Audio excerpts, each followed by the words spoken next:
I am Dr. Mike Belligan. I'm here with Dr. Lloyd Rudy, one of the most famous cardiac surgeons. Dr. Rudy, thanks so much for being with us. You're welcome. You know, we don't get the opportunity to be in the operating room, or even most people don't get the opportunity to visit with a cardiac surgeon who has had experiences with people near death, or some who have already been pronounced dead and come back. And so that's what we're going to talk about here. In particular, one case, and may touch on another one. Dr. Rudy, why don't you tell us a little bit about that? We had a very unfortunate individual who, on Christmas Day, had, from an oral infection, infected his native valve. If your native valve has the slightest defect, whether you were born with it or you developed it later, it calcified a little and the valve leaflets don't move or whatever, the body recognizes that as something abnormal that it's got to take care of. Okay. So that's what happened to this man, and one of my junior partners was on call, and he had to do an emergency valve resection.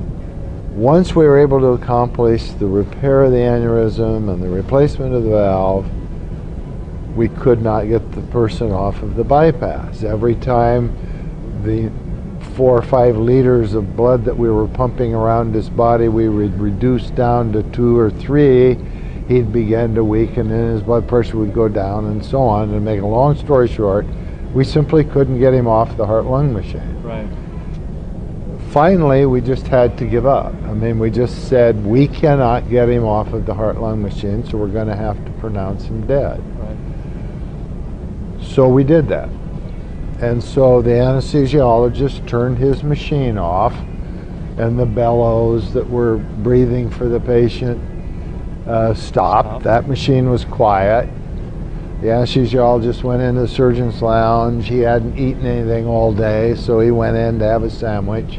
And the people who usually clean up the instruments and all that were coming in and taking away all these tools. And my surgical assistant closed the patient in a way that a post-mortem exam could be done, because anyone who succumbs on the table has to, by law, has to have an autopsy. Right.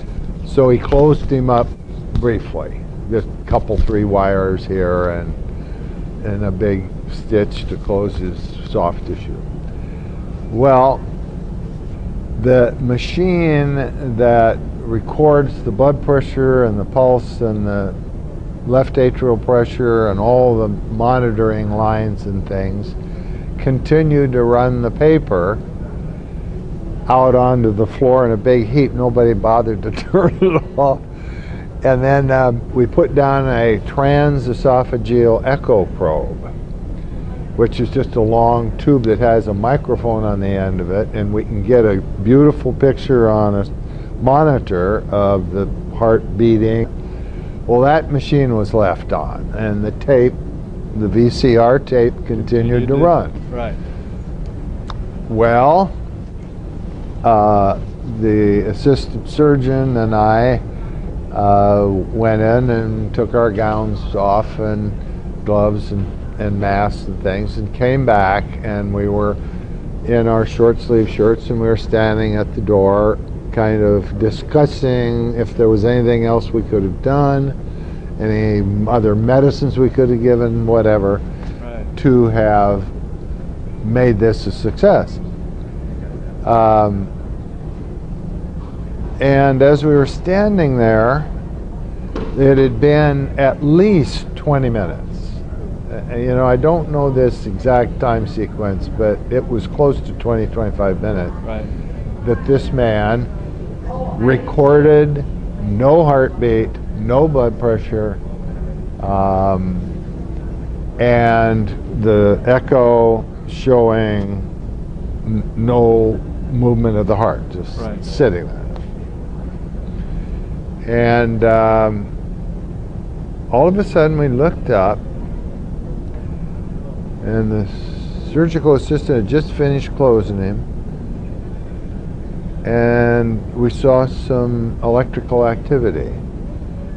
And pretty soon the electrical activity turned into a heartbeat. Very slow, 30, 40 a minute. And we thought, well, that's kind of an agonal thing. And we see that occasionally, that the heart will continue to beat even though the patient can't generate a blood pressure or pump any blood. Well, pretty soon we look and he's actually generating a pressure. No, we're not doing anything. I mean, the machines are all shut off, and we're stopped all the medicines and all that. Right. And so I start yelling, "Get anesthesia back in here!" and get the nurses. And to make a very long story short, without putting him back on cardiopulmonary bypass, the heart and lung machine and stuff, we started giving him some medicines, and anesthesia started giving him oxygen, and pretty soon he had a blood pressure of 80, and pretty soon a blood pressure of 100, and his heart rate was now up to 100 a minute, you know. He recovered and had no neurologic deficit. And for the next 10 days, 2 weeks, all of us went in and were talking to him about what he experienced, if anything. And he talked about the bright light at the end of the tunnel, as I recall, and so on. But the thing that astounded me was that he described that operating room floating around and saying, "I saw you and Dr. Catania standing in the doorway with your arms folded talking. I didn't know where the anesthesiologist was, but he came running back in. And I saw all of these post-its sitting on this TV screen.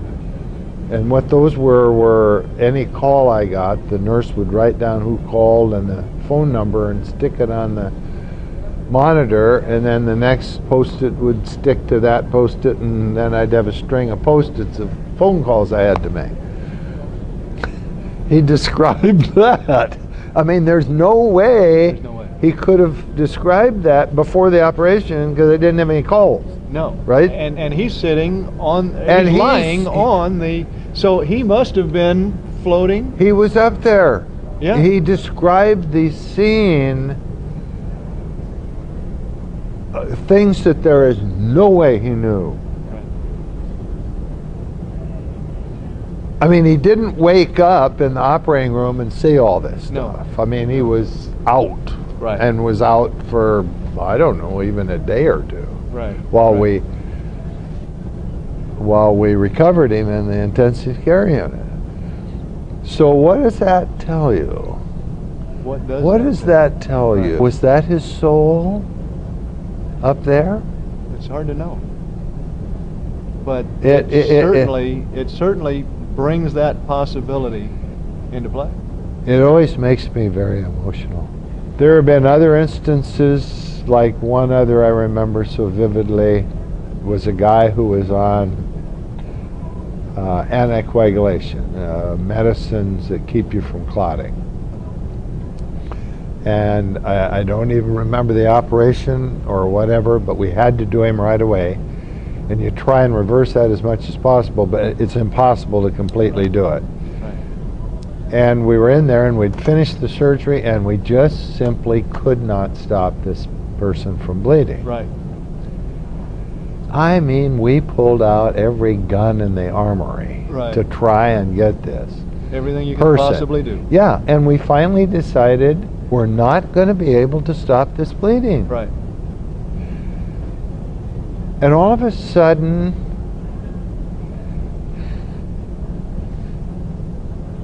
nobody spoke.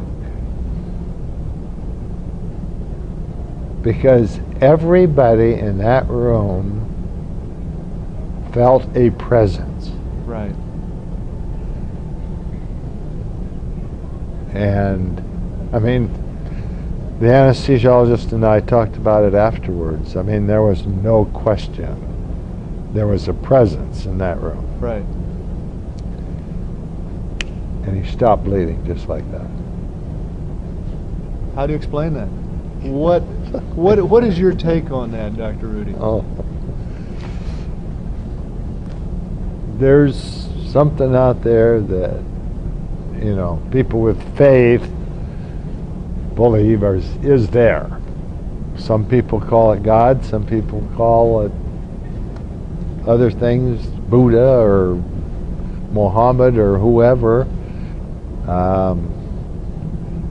It has convinced me there is something out there. Something out there. It is so good of you to share this with people who don't get the opportunity to be at those near-death or post-death experiences. I don't know. It just convinces you that the strings are being handled up here somewhere. I mean, you know. Absolutely. And it makes me very emotional. I can tell. It does me as well. And I'm so pleased that you would share this with these people in this video who just don't get that opportunity. Is there any last things that you'd like to say? Well, just that I presented this case to 13 other cardiac surgeons throughout the country in a special meeting, and they had several similar experiences, not quite as dramatic as the one I had, but everybody that deals with that every day has had those experiences. So it's not just me. Right. Exactly. So, Dr. Rudy, thank you so much for sharing. You're welcome.